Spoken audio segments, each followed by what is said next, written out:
Boa noite a todos. É um prazer estar aqui hoje com vocês. Uma boa noite também aos internautas. Bom, então hoje vamos tratar dos reajustes dos aluguéis em contratos de locação. Eu acho que essa palestra é muito importante, tendo em vista o impacto econômico que os reajustes têm nos contratos.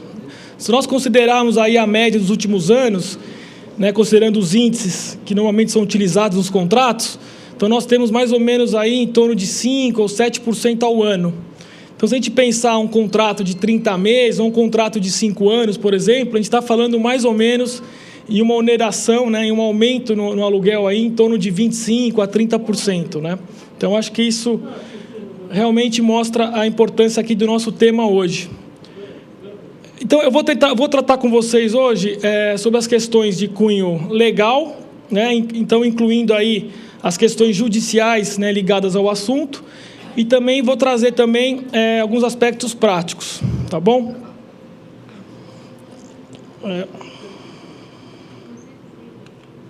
Bom, então aqui seriam os tópicos que eu vou tratar aqui hoje com vocês, tá?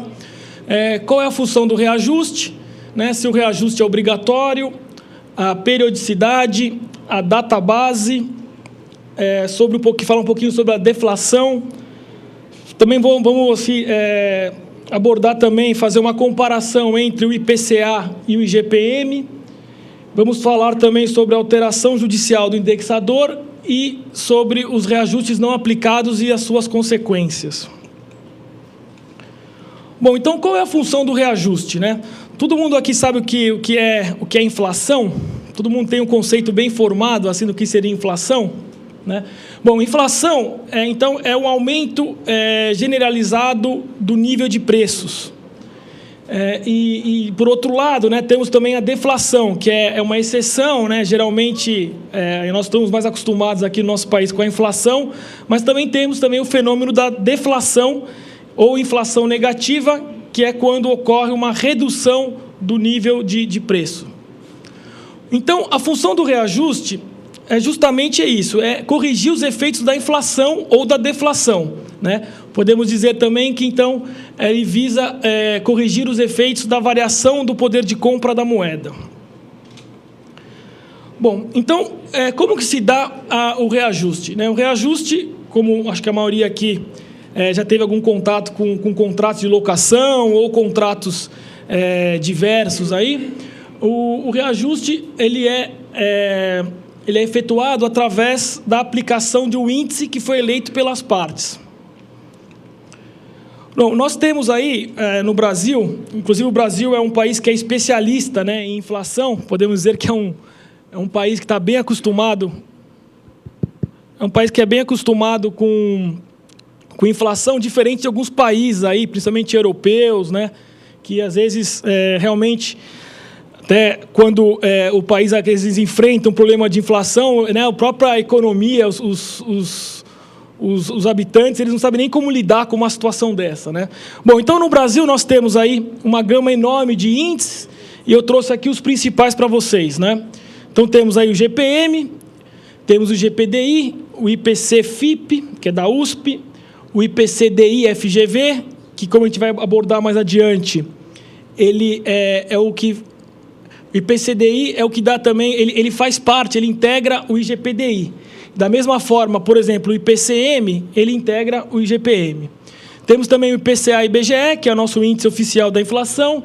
Temos o INPC também do IBGE, o INCC da FGV e outros mais. Tá? Bom, e o reajuste é obrigatório? Em termos do contrato, em relação aos contratos de locação, não. Os reajustes não são obrigatórios, não existe na lei nada que diga que obrigatoriamente os aluguéis fixados nos contratos de locação devem ser reajustados aí ao longo do tempo. Então, por essa razão, é necessário que ele esteja, então, esse reajuste esteja previsto expressamente no contrato de locação. Então, nessa linha também, então, as partes são livres para contratar. Exceções, a gente vai até depois abordar aqui, eu trouxe aqui também até o artigo de lei, então, as partes são livres para contratar, com exceção que não pode vincular o aluguel à moeda estrangeira ou ao salário mínimo. Então, nesse entendimento, por exemplo, né, isso é raso, não é muito comum, mas também não é uma coisa que seria uma coisa inédita, né? Muitos locatários e locadores, eles convencionam no próprio contrato de locação de que vai ser aplicado o reajuste considerando, por exemplo, a média entre 2 ou 3 índices. Então, você, por exemplo, poderia prever no contrato que o aluguel será reajustado anualmente com base na média entre o IPCA e o IGPM. Então, isso também seria uma forma de a gente evitar distorções e assim, trazer mais equilíbrio aí para a relação. Bom, outro ponto também interessante, não sei quem aqui... eu não vou falar o nome da rádio, por questão até de ética e tudo mais, mas tem uma rádio, uma economista que fala numa rádio, e sempre ela comenta que o IGPM seria os índices dos aluguéis, né? Isso não está correto. Na lei também não há, nada que estabeleça o IGPM como um índice a ser aplicado obrigatoriamente em todos os contratos de locação. O que ocorre na prática é que o IGPM normalmente é o adotado, tendo em vista que, historicamente, pelo menos nos últimos anos, ele é mais oneroso em comparação com o IPC, por exemplo. Então, os locadores sempre procuram fixar os IGPM em seus contratos de locação. Bom, então, como eu disse, eu trouxe aqui os artigos de lei. Isso também, a minha intenção não é trazer juridiquês e complicar aqui a nossa apresentação. Mas é mesmo para ficar bem claro, nítido, como que a lei prevê e rege essas situações, tá? Bom, então, aqui o artigo 17 aqui da Lei do Inquilinato, né, que é a nossa Lei 8.245, ela diz o seguinte: é livre a convenção do aluguel, vedada a sua estipulação em moeda estrangeira e a sua vinculação à variação cambial ou salário mínimo. Então, estou repetindo o que eu disse no slide anterior. E no artigo 18... diz, então, que é lícito às partes, quer dizer, as partes elas podem, de comum acordo, fixar o novo valor do aluguel, bem como inserir ou modificar a cláusula de reajuste. Então, como eu disse, as partes são totalmente livres para contratar nesse sentido. Bom, sobre a periodicidade, né? Não sei que todos aqui conhecem, né, obviamente, a nossa lei do Plano Real, né, que foi aquela lei que, primeiramente, foi introduzida por meio de uma medida provisória, né, quando o Fernando Henrique ele era o nosso ministro da Economia, no governo do Itamar Franco. E o que diz essa lei? Entre outros pontos, né, sempre visando a contenção da inflação, né, lembrando que antes da entrada do Fernando Henrique e do Itamar Franco, o Brasil sofria com inflações realmente galopantes. Essa lei, ela estabeleceu o quê? Que qualquer tipo de reajuste em contratos, não só de locação, como os contratos diversos, eles não podem ser realizados em períodos inferiores a 1 ano. Né? Então, dizemos que, obrigatoriamente, o reajuste, né, especialmente para nós aqui em contratos de locação, tem que obedecer o período de 12 meses, a cada 12 meses somente, que o aluguel deve ser reajustado.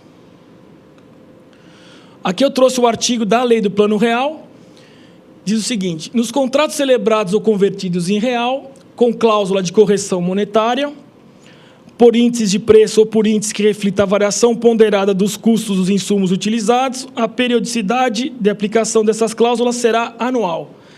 E no parágrafo único diz, então, que é nula de pleno direito, não surtirá nenhum efeito, cláusula de correção monetária, cuja periodicidade seja inferior a 1 ano.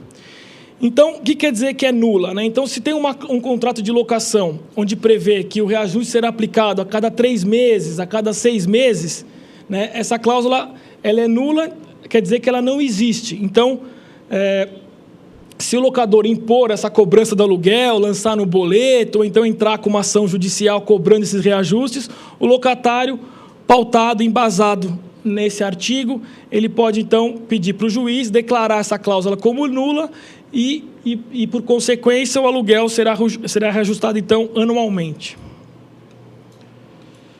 Ainda nesse item, nós temos aquelas situações, e imóveis de rua, isso não é tão comum, né? Lá no escritório a gente trabalha muito com locação em shopping center, em centros comerciais, com supermercados, né? É muito comum o contrato prever que o aluguel ele vai ser cobrado de forma escalonada. Então, por exemplo, no primeiro ano o aluguel vai ser R$1.000, no segundo ano vai ser R$2.000, no terceiro R$2.500, né? Então, aí, dentro desse contexto, gera uma discussão se esse tipo de condição, se isso é válido, se isso é legal ou não. E eu trouxe para vocês aqui uma decisão precedente aqui do TJ, né, do nosso Tribunal de Justiça aqui de São Paulo, que trata do assunto. Queria só esclarecer, primeiramente, que isso não é não existe, não posso dizer que exista um entendimento consolidado, pacificado nos tribunais, né? Então sempre, eventual discussão judicial sobre esses aluguéis escalonados ou aluguel escadinha, assim, não importa muito o nome, sempre vai depender muito do caso concreto e daquele juiz. Mas aqui no caso, interessante é o seguinte, o que disse o TJ? Quando a loja é situada em shopping center, é lícita a previsão de aumento real periódico do locativo com a concomitância de atualização monetária, né? Então, esses aluguéis escalonados, ele tem um escalonamento, só que a database é do começo do contrato. Então, por exemplo, quando você muda de faixa do aluguel, tem que ser aplicado o reajuste com base na database de quando o contrato foi assinado. Então, além dos aumentos reais do aluguel, tem também a aplicação do reajuste, tá? Então, com a concomitância de atualização monetária, eis que ambas têm natureza distinta. Aquela visando guardar equivalência com o progresso do empreendimento, esta mera atualização da moeda. Eu não trouxe aqui a decisão inteira, mas, em resumo, é o seguinte, o TJ disse que essa cláusula em contrato de locação é válida, porque visa realmente, então, buscar essa equivalência, esse equilíbrio com a própria maturação e desenvolvimento do empreendimento. Então, se nós partimos dessa decisão, a gente pode, então, defender que o aluguel escalonado ou que prevê que tenha aumentos reais além do reajuste em imóveis de rua seria ilegal, né? Na linha dessa decisão aqui. Então, isso é interessante porque mostra que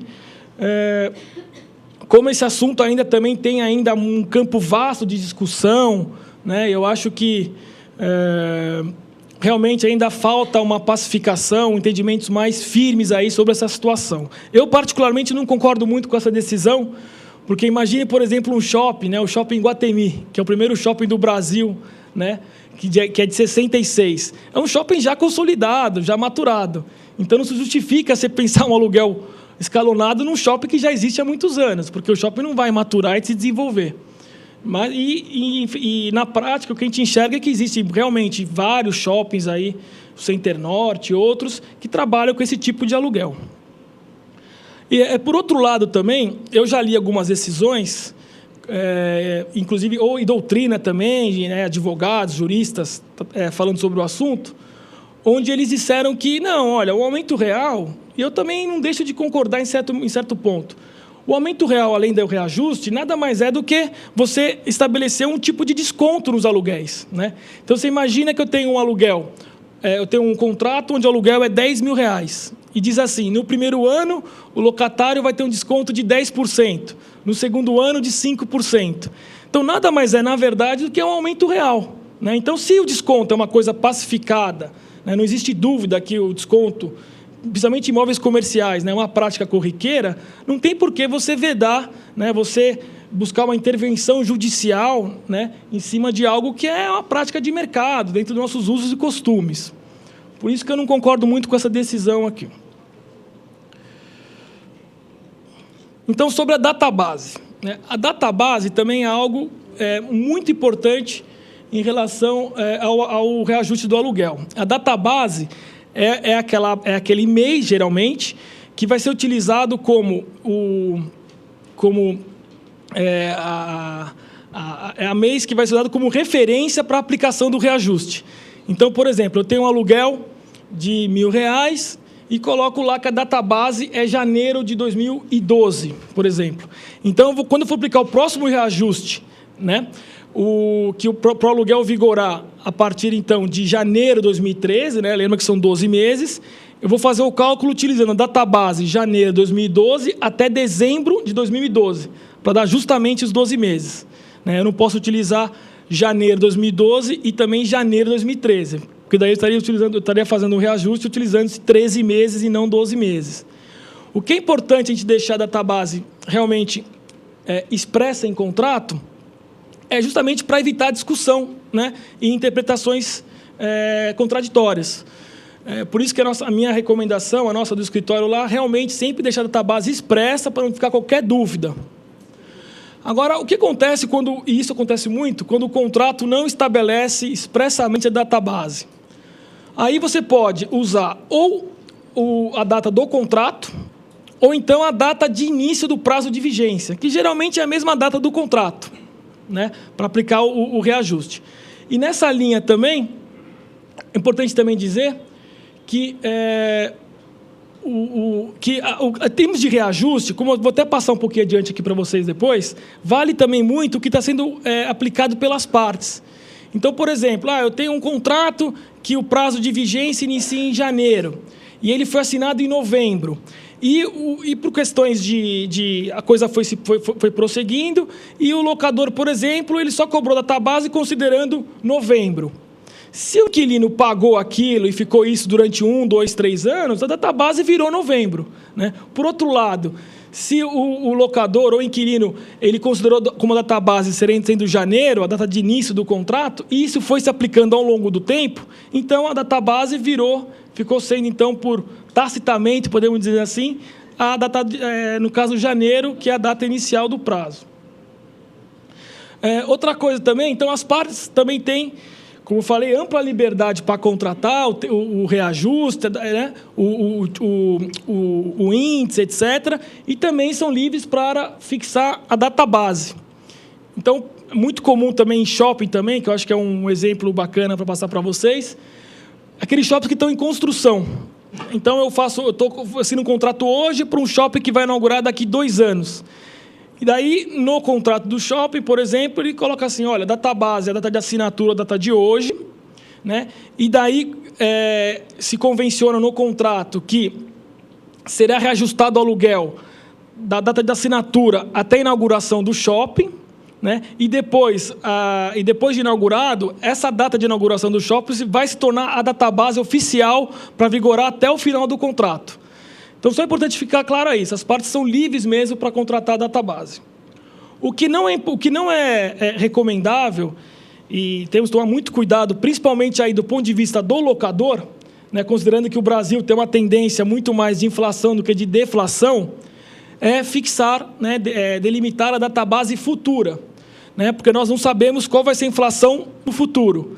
E, às vezes, acontece também no escritório de a gente ter contato com um contrato, onde as partes, ou por erro, ou porque combinaram assim, né, estabeleceram que, olha, o aluguel hoje é R$1.000 e a database, então, hoje nós estamos aqui em março, né, a database é outubro. Né? Vamos supor, por exemplo, que de março, né, de hoje até outubro, por qualquer motivo macroeconômico, com uma crise mundial, etc., o Brasil aí enfrente uma inflação de 20%, 30% nesse período. Então, o locador ele perdeu 20%, 30% do valor do aluguel. Por isso que, realmente, é muito arriscado a gente fixar a database futura. Bom, então vamos agora passar para a parte de deflação. A primeira pergunta que surge é se o aluguel pode ser reduzido. Então, nós temos lá o contrato de locação, muito bem bonitinho, né, escrito que o aluguel é de R$1.000, a database, o índice é o IGPM, e quando nós vamos aplicar, então, o reajuste do período, né, dos últimos 12 meses, é verificado, como já ocorreu no Brasil aqui algumas poucas vezes, o indexador teve uma variação negativa, então ocorreu a deflação. Nesse caso, o aluguel tem que ser reduzido ou não? Na minha visão, considerando que o reajuste tem como função corrigir os efeitos da moeda, quer dizer, ele refletir a inflação ou a deflação do período, na minha visão, o aluguel sim tem que ser reduzido. né? Não tem por que não. Até porque, se a gente não aplicar o reajuste quando ocorre a deflação, ao final de todo o contrato, aquele aluguel ele não vai representar o real valor que foi contratado pelas partes lá no início, quando ele assinou o contrato. Agora, por outro lado, e isso é um cuidado também, quem está do ponto de vista do locador, né, a recomendação qual é para evitar esses problemas? E esses locadores profissionais estão fazendo isso agora, é colocar, então, uma cláusula no contrato, onde fique claro que, que eventuais deflações, o reajuste não vai ser aplicado, né? Dessa forma, então, fica contratado, está lá estabelecido entre as partes que o aluguel, havendo deflação, ele não vai ser reduzido. Agora, essa cláusula, ela é lícita ou não é lícita, porque geraria um desequilíbrio entre as partes? Aí, realmente, é uma discussão que não tem, eu até pesquisei aqui para fazer a minha apresentação, não tem precedentes judiciais sobre esse caso aqui, até porque, quando ocorreu deflação agora nos últimos tempos, foi uma coisa quase que irrisória, então isso não gerou nenhuma demanda judicial visando questionar a eventual cláusula desse tipo, né? Mas eu acho, de qualquer forma, independente se essa cláusula seria lícita ou não, o caso é, tudo bem, então vamos supor que tudo bem, combinou, o aluguel não vai ser reduzido, etc., ok. Mas no próximo reajuste, é importante que o período a ser considerado para fazer o cálculo seja os 2 períodos que se passaram. Então, você pegaria o período que teve a deflação mais o período da inflação. Para quê? Para que o aluguel, na ponta, represente a real variação de compra da moeda daqueles 2 períodos. Aí é o mais justo, né? O que não pode é só aplicar inflação, inflação, inflação. No final dos 5 anos, dos 10 anos, o aluguel ele vai estar totalmente distorcido, não vai representar, né? Pois não. Se o locador se vê no direito de usar 1, 2, 3 índices de correção e você vai fazer a média para ele te cobrar, para ele cobrar do inquilino, ele fica leonino quando isso aí fica inverso. Quando não há essa inflação, há uma deflação e ele coloca isso, ele só vai aumentar. A coisa somente para ele. Então, independente do que está escrito, também essa briga é muito grande. Concordo totalmente. Inclusive, agora eu me recordei, eu lembro que quando teve aquela deflação, eu estou até com os números aqui, eu não me lembro se foi em 2009. Uma época que 2009, né? Teve deflação. Eu até li um artigo de um economista no Estadão, na Folha, e ele falou justamente isso. Ele falou, olha, independente do que está estabelecido nos contratos aí, tem que ser aplicada a deflação. Porque senão escorre uma distorção. Você não tem segurança jurídica, então. Então não há uma segurança. É que para locador, depende da probabilidade. Aqui é atípico, né? Aqui no nosso país é atípico a deflação. Houve um período, agora já não se nem cogita mais deflação, né? Nós, muito pelo contrário, né? Já está se falando que aquilo que estava se planejando já está sendo impossível de ser alcançado. Existe uma tendência de alta de inflação no Brasil, sem dúvida. A segurança, quando você tem uma coisa combinada, com uma coisa escrita, a pacta sunt servante, né? Se tem isto, entendeu? Mesmo assim, fere o que está escrito. Então, é complicado. Então, a partir do nosso código, sem querer entrar muito, me aprofundar nisso, entrar no nosso Código Civil de 2002, a gente observou uma maior intervenção judicial nos contratos, né? Cada vez mais foi limitada justamente a livre contratação. Mas, de qualquer forma, é isso. Então, não existe precedentes, concordo com o senhor, mas ficando bem claro assim. Então, para quem está do ponto de vista do locador, coloca essa cláusula. Quem está pelo locatário tenta não colocar essa cláusula e, ocorrendo a situação, tenta negociar e até, de repente, se valer a pena, até entrar numa discussão judicial. O judiciário está aí para isso, né? Bom, o próximo item aqui, eu fiz uma comparação entre o IGPM e o IPCA. Então, o IGPM é o Índice Geral de Preços, né? Esse ele é mercado e ele é elaborado pela Fundação Getúlio Vargas. E temos também o IPCA, né, que é elaborado pelo IBGE. O IPCA ele é o índice oficial da nossa inflação desde 99. Então, o IPCA ele mede a inflação de um conjunto de produtos e serviços comercializados no varejo, referente ao consumo pessoal das famílias cujo rendimento varia entre 1 a 40 salários mínimos, qualquer que seja a fonte de rendimentos. Ele é apurado, ele é calculado, é feito esse levantamento nas regiões metropolitanas de Belém, Fortaleza, Recife e outras mais aí. Então, do que é formado o IPCA? Então, ele é formado em cerca de 25% pela alimentação. Então, vai lá o pesquisador, né, do IBGE, vai lá no supermercado, vai em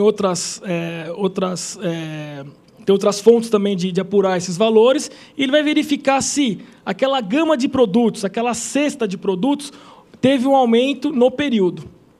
Então, nós temos alimentação, transportes, comunicações, despesas pessoais, vestuário com 12,49, habitação, saúde e artigos de residência. Então, essa cesta aqui de produtos e serviços é o que forma o IPCA. O IGPM, ele é, então, medido pela Fundação Getúlio Vargas e ele registra a inflação de preços desde matérias-primas agrícolas e industriais até bens e serviços finais. Em termos de abrangência geográfica, ele abrange toda a população sem nenhuma restrição no nível de renda. O IGPM, ele foi criado, eu não tenho agora qual foi o ano que ele foi criado, mas ele foi até decorrente de uma exigência dos banqueiros, porque eles estavam alegando que o IPC, que o índice antigo lá do governo, ele não estava representando a real inflação. Então, foi até uma exigência dos banqueiros para fins de conseguir equalizar e conseguir ter um índice que seja mais real, mais realista, e que evite distorções. Bom, e o que é formado o IGPM? O IGPM ele é formado por três outros índices, que seria o IPA, que é o índice de produtos do atacado, com a proporção de 60%, o IPC, né, o IPC, basicamente, ele é calculado na mesma linha, né, muito parecido com o IPCA, IBGE, com 30%, e o INCC com 10%, que é o nosso Índice Nacional da Construção Civil. O IGPM ele é mais volátil, ele é mais instável, né? E isso se dá em razão da sua vinculação ao IPA. Como o IPA ele tem ele é considerado ele é calculado, né, na proporção de 60%, ele tem um peso grande aí no cálculo do IGPM. E o IPA ele é muito sensível às variações do câmbio, de commodities, né? Então, todas essas questões macroeconômicas mundiais acabam influenciando o IPA. Por isso que a gente vai chegar também aqui no gráfico, quando o Brasil deu aquela crise de 99 a 2002, que o IGPM foi lá para cima, justamente foi por causa do IPA. Né? Como houve uma mudança na conjuntura econômica, acabou influenciando o IPA e, por consequência, o IGP. Seguindo aqui, eu trouxe, então, os últimos números dos nossos últimos números apurados aí em relação a esses índices. Então, nós temos aí, em janeiro de 2013, o IPCA representou uma inflação de 0,86%, contra 0,34% do IGPM. Então, o IGPM aí foi metade, né? Um pouquinho menos que a metade que o IPC no período, no mês de janeiro só. Fevereiro de 2013, 0,60% o IPCA e 0,29% o IGP. De novo, o IGP está mais baixo que o IPCA. Em 2011, e estou falando agora o ano inteiro, né? 2011, o IPCA, então, ele atingiu 6,50%, 6,5% de inflação. O IGPM foi mais reduzido também, 5,10%. Em 2012, no nosso último ano, aí houve uma inversão. O IPCA chegou em 5,84% e o IGPM em 7,81%. Então, para aqueles locadores, né, que em 2011 elegeram o IGPM, acabaram perdendo do IPCA.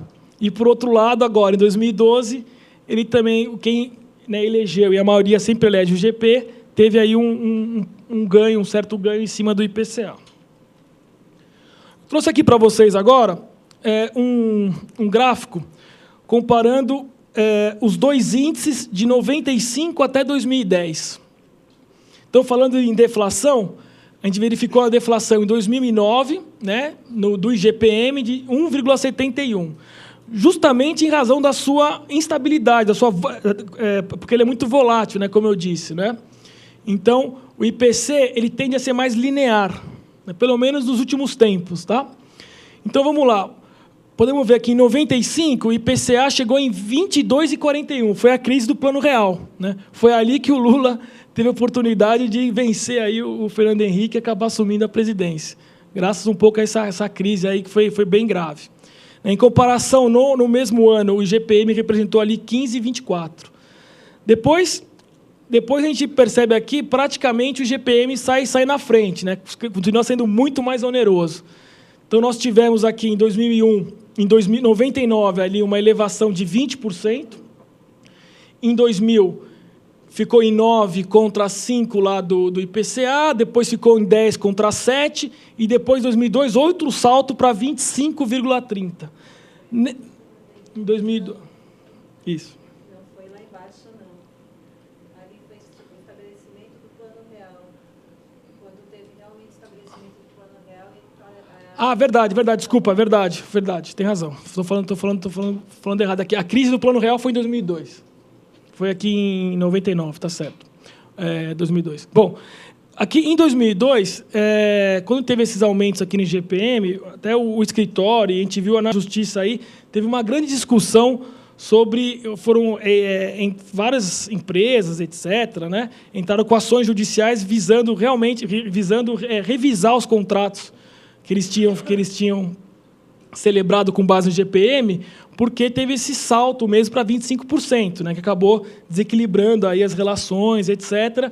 E a gente observou o judiciário condenando, assim, acatando o pleito dessas empresas, pois entendeu que realmente foi um fato imprevisível, que desequilibrou o contrato. Então, existem várias decisões da Justiça em relação às de locação, dizendo que o índice mais correto, isso estou até falando mais para locações comerciais, tá, que eu tenho mais experiência, falando que nas locações comerciais o índice mais adequado para o reajuste seria o IPC e não o IGP, porque o IPC ele acompanha aí os preços do varejo, né, os preços ao consumidor. Então, existem aí várias decisões dizendo que, para o varejo, o índice mais correto é o IPC, justamente em virtude desses números aqui. Não existe na lei, não existe. Não, da de locação, não. A gente tem índice, por exemplo, da construção, né, que da habitação, aquela lei 4.000 alguma coisa, que lá não tem ali dizendo que vai ser INCC até a construção e depois é o índice eleito pelas partes. Ali, sim, por exemplo, tem o índice, o governo já estabelecendo, a lei estabelecendo qual seria o índice para ser aplicado. Mas, em contraste de locação, não. As partes são livres. Inclusive, eu não sei se eu fui claro no começo, se o contrato é omisso contra o reajuste, ele fala vai ser R$1.000 e não estabelece nada sobre o reajuste, o aluguel não vai ser reajustado. Né? Então, cabe aí, no caso, ou esperar, o locador espera terminar o contrato para pedir um aumento, ou então ele entra com uma ação revisional de aluguel, ou negocia. Exatamente. Está claro? Então, vamos falar um pouquinho agora sobre a alteração judicial do indexador. Então, na própria lei do inquilinato, nós temos aí duas possibilidades para ser revisto o indexador ou o índice. Então, seria via ação revisional de aluguel e via a ação renovatória. Aqui eu trouxe o artigo 69, que trata das ações revisionais de aluguel. Então, o que ela diz? Se pedido pelo locador... Olha que bem interessante essa parte aqui. Se pedido pelo locador ou sublocador, a sentença poderá estabelecer periodicidade de reajustamento do aluguel diversa daquela prevista no contrato revisando. Né? Então, se o locador assim requerer, o juiz pode reajustar, ele pode mudar a periodicidade. Muito embora hoje em dia a gente sabe que a lei estabelece, né, no máximo uma vez a cada 12 meses. Daquela prevista no contrato revisando, bem como adotar outro indexador para o reajustamento do aluguel. Então, nós estamos vendo aqui que o juiz ele pode tanto mudar a periodicidade, que hoje não se aplica, a razão da lei do Plano Real, como também mudar o indexador. Na ação revisional, praticamente é o mesmo texto, né? Então, na mesma linha, o locador pode também requerer esses dois pleitos. Né?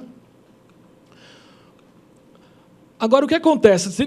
Vocês perceberam que a lei fala que só o locador que pode fazer essa solicitação, né? E o inquilino, ele não pode, então, pedir judicialmente a substituição do indexador?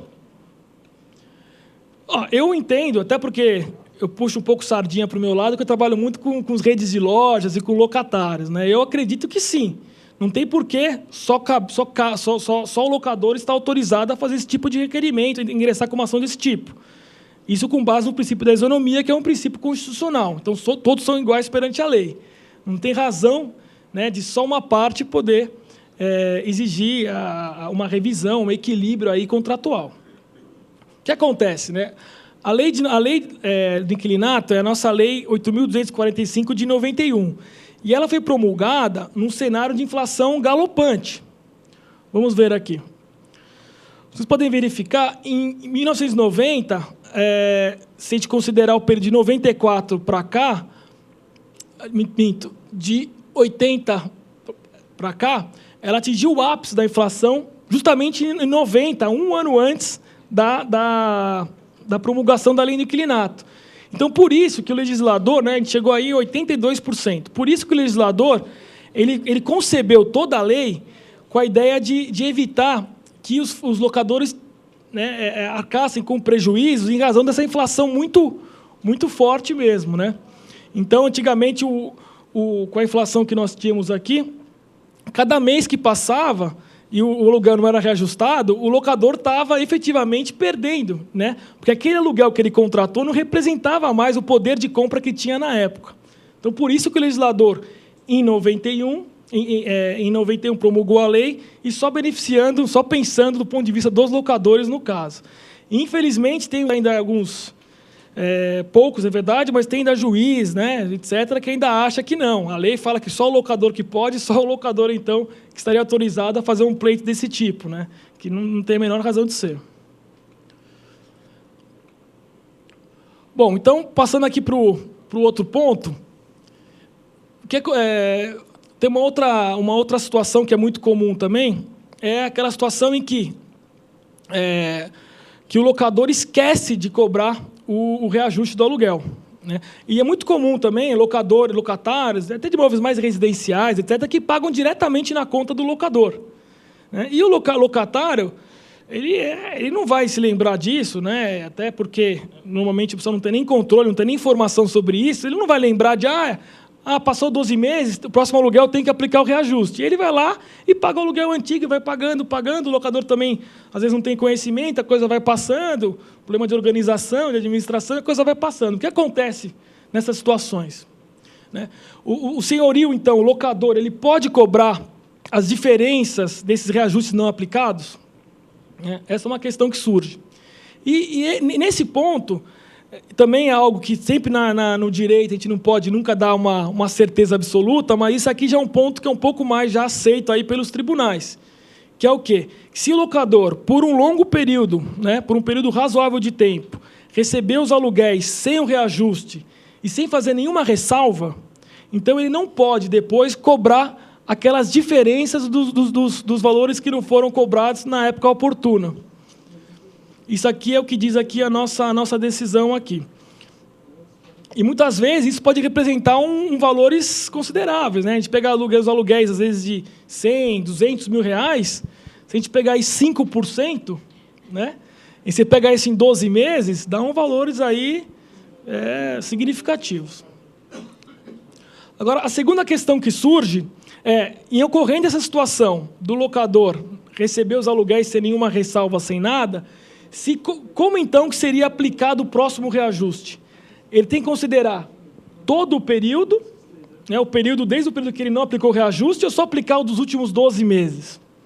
Aí, eu não achei nenhum precedente judicial falando sobre esse assunto também. O que eu já tinha até conhecimento, tem 2 livros lá dois livros que, pelo menos, eu tenho conhecimento, onde o advogado, inclusive um deles é até um desembargador aposentado, ele diz que se o locador não cobrou no momento oportuno, deixar a coisa passar, etc., então ele não pode agora pegar todo o período de reajuste, sob pena até de prejudicar o locatário. Então, essa aqui é uma linha de entendimento.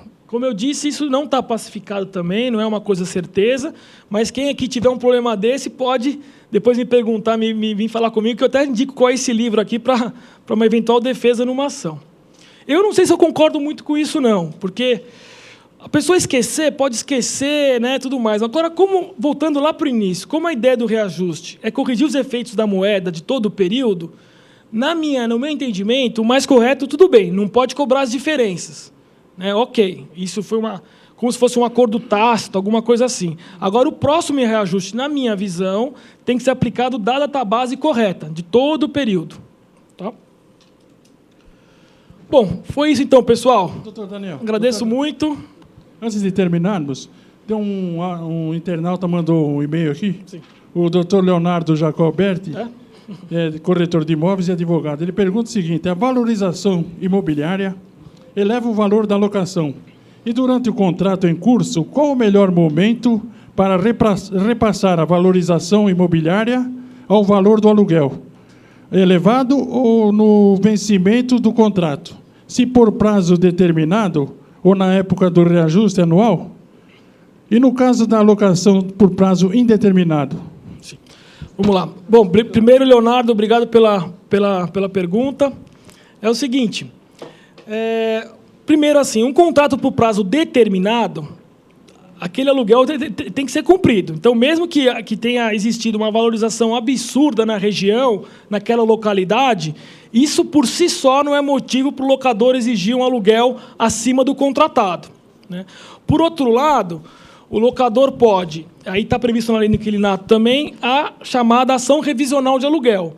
Então, após 3 anos de vigência do contrato ou 3 anos da última pactuação acerca do valor do aluguel, tanto o locador como o inquilino, ele pode entrar com essa ação revisional com a finalidade de ajustar o valor do aluguel à realidade de mercado da época.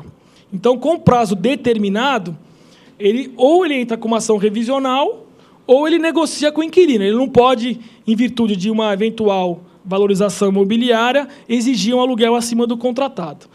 No caso dos contratos com prazo indeterminado, vale a mesma coisa. O contrato por prazo indeterminado ele continua vigente normalmente, naquelas bases. A única diferença é que o prazo ele está vencido, né? E então o locador ele não pode, mesmo com prazo vencido, exigir que o locatário pague o aluguel considerando essa valorização. O que na prática ocorre é que o locador ele exige, ele fala assim, olha, como o seu prazo está com prazo indeterminado, seu contrato com prazo indeterminado, se você não... A gente tem que combinar aqui o novo aluguel, porque se você, locatário, não concordar com esse novo aluguel, eu vou então exigir, né, a retomada do espaço, eu vou entrar com uma ação de despejo e vou alugar para outro. É a única forma. Então, o contrato por prazo indeterminado também não gera o direito do locador em exigir o novo aluguel em razão de uma valorização. Ele tem que esperar. Se o locatário não aceita, ele tem que entrar com uma ação e não sai do imóvel e não faz o acordo, ele tem que entrar com uma ação de despejo e daí ele celebra um novo contrato de locação e ali ele fixa o valor do aluguel conforme for negociado aí com um novo inquilino. Doutor Daniel, boa noite. Meu nome é Celso. Boa noite. Parabéns pela palestra. Obrigado. 2 coisas. Primeiro, eu vou fazer um comentário em relação ao que você falou do mix de índices. Fiz vários contratos comerciais há uns anos atrás, principalmente quando havia essa grande variação dos 2 índices. Para não ter aquela briga entre locatário e locador, principalmente em imóveis comerciais, a gente sugeriu, e teve muita aceitação isso. Então, a gente fazia um mix tanto do IPCA quanto do IGPM. Perfeito. E foi muito bem aceito. E uma outra coisa que eu queria te perguntar é o seguinte, agora a pergunta. Isso que você falou da questão de a pessoa esquecer, eu já vi situações que a pessoa esquece, mas parece que a lei, não sei se estou certo ou não, falava que você tem até 1 mês para poder aplicar o índice. Depois de 30 ou 60 dias, você já não pode mais aplicar aí fica sem reajustar até o próximo reajuste. Você tem ideia desse prazo? Olha, assim, a lei ela não estabelece nenhuma regra sobre a não aplicação do índice. Né? O que acontece é que os precedentes judiciais e a doutrina falam que quando o locador recebe sem ressalva por um período razoável de tempo que possa ficar entendido como uma aceitação sobre aquele valor, que aquele valor seria o correto. Então, a lei não tem um prazo de 30, 60 e 90. Aí mesmo vai depender muito do juiz. Eu acho que 30 dias, 60, eu acho que é pouco. Agora passou 6, 8 meses, aí eu acho então que já cai naquela situação de que ele não pode mais cobrar essas diferenças. Mas eu acho que 30, até 90 dias não é muito tempo. Ó, percebi, passou 90 dias, aí ele pode até, eu acho que teria mais direito para exigir essas diferenças. Agora, como eu falei, a lei não diz um prazo certo mesmo. Né? O que diz as decisões são um período razoável de tempo. O que eu vi, mais ou menos, é que, às vezes, 8 meses, 1 ano, 2 anos. Agora, se uma das partes, no caso o locatário, passou 2 meses, ele se deu uma de Miguel, ficou na dele lá bem quietinho. Isso. Aí, quando o locador, depois, vamos dizer, 2 meses, esqueci, vou lá aplicar o reajuste.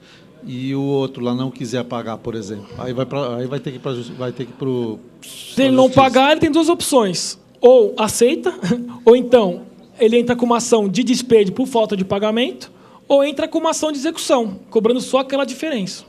Mas ele pode, então, entrar com uma ação de despejo? Pode entrar. Mesmo se o outro estiver pagando em dia sem o reajuste? Pode sim, pode sim. Tá? Eu acho que 2 meses dá uma segurança bem... Dá uma grande segurança. Então, eu acho que com 2 meses, eu acho que dá para recomendar, e se for um valor significativo, se valer a pena, eu acho que dá para entrar com uma certa segurança com a ação, sim. Obrigado, sim. É um prazer. Doutor, Badaró perguntando. Após vencido o contrato, eu posso estabelecer o novo preço? Não. Assim, terminou o prazo do contrato, vamos supor, terminou o prazo hoje do contrato. Né? Se o locatário continuar no espaço normalmente, e continuando pagando aluguel normal, e o locador sem qualquer manifestação, entende-se então que o contrato passou a vigorar por prazo indeterminado. Quer dizer o quê? O contrato está valendo normalmente as mesmas regras, o mesmo valor do aluguel, o mesmo reajuste anual, com a data base que está sendo aplicada pelas partes. A única diferença é que tanto o locador como o locatário podem, mediante uma comunicação prévia de 30 dias, exigir rescindir o contrato de locação. Né? Sabendo assim, quando o contrato por prazo determinado, o locador ele não pode pedir a rescisão do contrato, o despejo, salvo infração contratual ou falta de pagamento. O locatário não. O locatário pode, a qualquer momento, rescindir o contrato, mesmo com prazo determinado, desde que ele pague a multa estipulada. Então, num contrato com prazo indeterminado, o que acontece? Continua valendo normal o contrato, com a diferença que as partes podem rescindir a qualquer momento, e o aluguel vale normal. Normalmente, o que se faz na prática? As partes terminando o prazo e o locador querendo aumentar o aluguel, né, que nunca o inquilino quer pagar mais. Né? Quando o locador querendo aumentar o aluguel, ele vai conversar e falar, olha, terminou o nosso prazo aqui, o seu aluguel está defasado, eu fiz uma pesquisa na região, o seu aluguel está um pouco abaixo da média. Então vamos aqui fazer um aditamento contratual estabelecendo um novo valor do aluguel? Se isso for aceito pelo locatário, ok, documenta-se isso, e ele começa a pagar o novo aluguel. Se o locatário não aceitar esse aumento, o locador, então, pode entrar com uma ação de despejo por denúncia vazia, que é porque terminou o prazo. Daí ele despeja, até esse despejo ocorrer, que pode demorar na nossa justiça aí 6 meses, hoje em dia a ação está mais rápida, né? Em imóveis comerciais tem até uma liminar. A ação pode demorar 1, 2 anos, imóvel residencial, continua pagando o aluguel antigo, normal. Quando o imóvel quando ocorrer o despejo, então o locador assina um contrato novo com o outro inquilino e lá eles estabelecem o valor do aluguel. Não sei se respondeu a sua pergunta. Tá. Vencendo-se o contrato, o locador pode pedir o quanto ele quiser para fazer novo contrato. Pode pedir, ele pode falar, estou pagando 10 mil hoje, agora eu quero 100 mil. Pô, mas é um absurdo, não sei o quê. Tudo bem, se você não aceitar, eu entro com ação de despejo. E o contrato de residencial inferior a 36 meses não tem validade? Ou... Não, é assim. É que assim, o contrato residencial inferior a 30 meses, o locador só pode exigir o despejo do inquilino, salvo infração contratual, outras situações assim, quando o prazo de duração do contrato ultrapassar 5 anos. Né? Agora, por outro lado, o contrato se eu faço um contrato residencial de 30 meses, passou 30 meses e 1 dia, eu, como locador, posso entrar com uma ação de despejo. Mesmo tendo uma família, crianças, etc., isso não inibe. Fazer por 12 meses eu posso? 12 meses é ruim, porque você, na verdade, você só vai poder despejar ele quando passar 5 anos. Né? Ah. A lei diz isso. O que a gente faz, outra dica aí para o pessoal que trabalha com locação é assim: mas o meu inquilino não quer fazer por 30 meses, porque ele quer ficar só um período, etc. Faz assim, faz um contrato de 30 meses e coloca assim no contrato. Se, por exemplo, passar 12 meses de vigência, o inquilino pode rescindir sem pagar multa. Então, uma forma de você conseguir viabilizar o negócio, né? E também não cai na regra dos 5 anos de contratos inferiores a 30 meses. E pode colocar a cláusula que o proprietário também pode rescindir? O proprietário, independente de constar em contrato, ele só pode rescindir o contrato quando termina o prazo, ou quando o inquilino não paga o aluguel, ou então quando ele comete alguma infração contratual, põe o imóvel em risco. Mas, né? Mesmo estabelecendo em contrato de comum acordo, não pode Não pode, colocar? não pode. Obrigado. Pode.